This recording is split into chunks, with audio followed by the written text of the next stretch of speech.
Cycle గుర్తుకు ఓటేద్దాం, అయ్యన్నను గెలిపిద్దాం.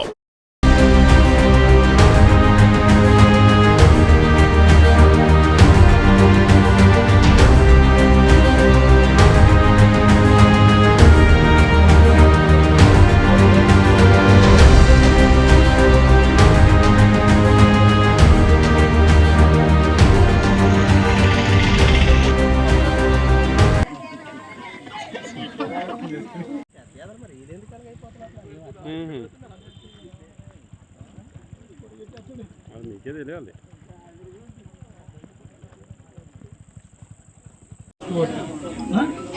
మర్చిపోకు నాన్న చెప్పు, నువ్వేం కుదిరితే కుదరదు, నా భవిష్యత్తు కోసం నువ్వు చేయాలి. అంటే పెద్ద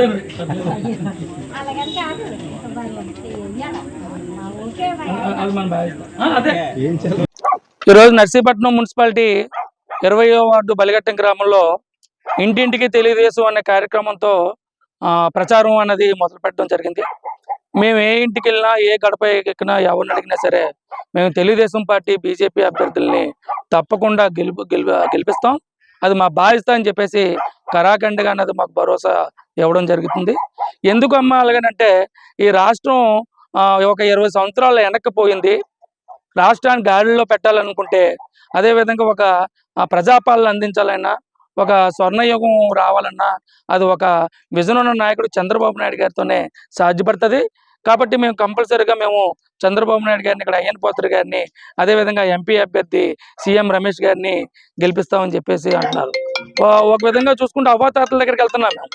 అవ్వాతాతల దగ్గరికి వెళ్తే ఈ జగన్మోహన్ రెడ్డి అప్పుడు మీరు 2019 ఎన్నికల్లో చంద్రబాబు నాయుడు గారు మాకు పింఛను 3000 రూపాయలు ఇస్తానన్నా సరే మేము నమ్మకుండా ఈ జగన్మోహన్ రెడ్డి చెప్పినటువంటి మాయమాటలు రుచిలో పడిపోయాము.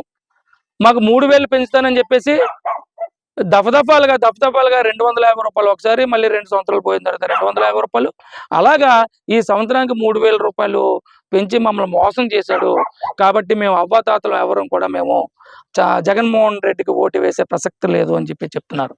అదేవిధంగా చంద్రబాబు నాయుడు గారు వస్తే మాకు ఏప్రిల్ నెల నుంచే 4000 రూపాయల పెన్షన్ని మంజూరు చేయడం జరుగుతుంది. అంటే ఏప్రిల్, మే, జూన్ ఈ 3 నెలలు 3000 రూపాయలు. అదేవిధంగా జూలై నెలలో మొదటి 1వ తారీఖునే 4000 రూపాయలు కలిపి మొట్టమొదటిగా 7000 రూపాయలు ఇస్తారు బాబు. దాన్ని తీసుకోవడం వల్ల మా ఖర్చులకి, మా అవసరాలకు ఉపయోగపడుతుంది. ఆ బాబు రావాలని చెప్పేసి వారు కరాఖండిగా చెప్తున్నారు. అంతేవిధంగా మహిళలకి ఈరోజు చూసుకుంటే తెలుగుదేశం పార్టీకి మహిళలు ఇస్తున్నటువంటి ఆదరణ అంతా ఎంత కాదు. అసలు మహిళలకి గుర్తింపు తెచ్చిందే తెలుగుదేశం పార్టీ. కాబట్టి మేము పొరపాటు చేసాం, అటువంటి పొరపాటు మళ్ళీ చెయ్యం అని చెప్పేసి చెప్పడం జరుగుతుంది. మహిళలకు అమ్మని ఉచితంగా బస్సు ప్రయాణం, సంవత్సరానికి 3 గ్యాస్ సిలిండర్ ఉచితం.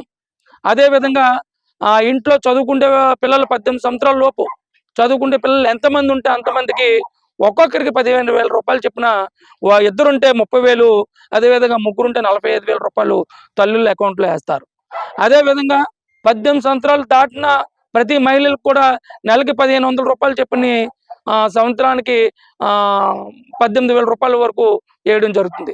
అన్నదాతలు చూసుకుందాం, ఇవాళ వ్యవసాయానికి చూసుకుంటే డ్రిప్ ఇరిగేషన్ కానీ, అదే రైతు కష్టపడి పండించినటువంటి పంటకి గిట్టుబాటు ధర కానీ లేని పరిస్థితి ఉంది. కాబట్టి రైతులు ఉద్దేశం పెట్టుకొని చంద్రబాబు నాయుడు గారు సంవత్సరానికి అన్నదాత సుఖీభావ అన్న పేరుతో 20,000 రూపాయలు ఇవ్వడం జరుగుతుందని చెప్పేసి కూడా ఈ సందర్భంగా నేను తెలియజేస్తున్నాను. కాబట్టి ప్రతి ఒక్కరు కూడా మన రాష్ట్రంలో పోలవరం ప్రాజెక్టు పూర్తవ్వాలన్నా, ఇక్కడ ఎన్టీఆర్ సుజల సర్వంతి పూర్తవ్వాలన్నా, మన రాష్ట్రానికి లేని రాజధాని కాకుండా అమరావతి రాజధానిగా పూర్తవ్వాలని సరే తెలుగుదేశం పార్టీని ఇక్కడ అయ్యన్న పాత్రుడు గారిని అఖండ మెజార్టీతో గెలిపించి తద్వారా చంద్రబాబు నాయుడు గారిని ముఖ్యమంత్రిగా చేయాల్సినటువంటి అవసరం ఎంతైనా ఉంది.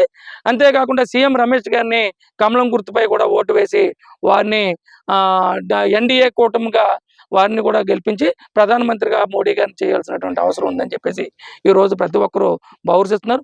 కాబట్టి దయచేసి ఓటర్ మహేశాలకు ఒకటే విజ్ఞప్తి చెప్తున్నాను. నేను ఇక్కడ అయ్యన్న పాత్రుడు గారికి సైకిల్ గుర్తుపై ఓటు వేసి, అదేవిధంగా ఎంపీ అయినటువంటి సీఎం రమేష్ గారికి కమలం గుర్తుపై ఓటు వేసి అఖండ మెజార్టీతో గెలిపిస్తారని చెప్పేసి ప్రతి ఒక్కరిని పేరున కోరుకుంటూ సెలవు తీసుకుంటున్నాను.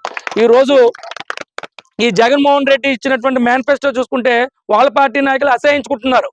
మళ్ళీ ఒకసారి మోసపోయే ప్రసక్తి లేదు. ఎందుకంటున్నానంటే ఈ మాట, నువ్వు 3,500 రూపాయలు పెన్షన్ అట్టండి. తెలుగుదేశం ప్రభుత్వం 4,000 రూపాయలు ప్రకటించింది, ఈయన 3,500 రూపాయలు పెన్షన్ అట. అది కూడా 500 రూపాయలు 2028, 29లో పెంచుతారటండి.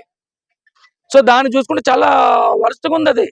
అంటే దీనివల్ల మనకు అర్థమయ్యేది ఏంటంటే, జగన్మోహన్ రెడ్డి ఇంకా మళ్ళీ కానీ పొరపాటులో 2019లో ఇచ్చినటువంటి పొరపాటు మళ్ళీ చేస్తే ఆయన ఈ సంక్షేమ పథకాలు ఏమీ చేయలేరు.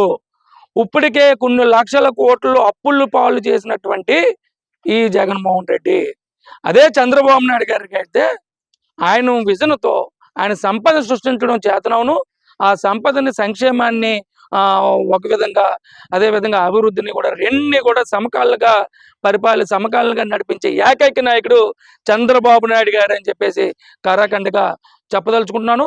దయచేసి కాబట్టి ప్రతి ఒక్కరూ కూడా ఒక ఓటు కమలం గుర్తుపైన, రెండో ఓటు సైకిల్ గుర్తుపైన ఓటు వేసి సీఎం రమేష్ గారిని, అయ్యన్ పాత్ర గారిని గెలిపించాలని చెప్పేసి మరీ కోరి ప్రార్థిస్తున్నాను.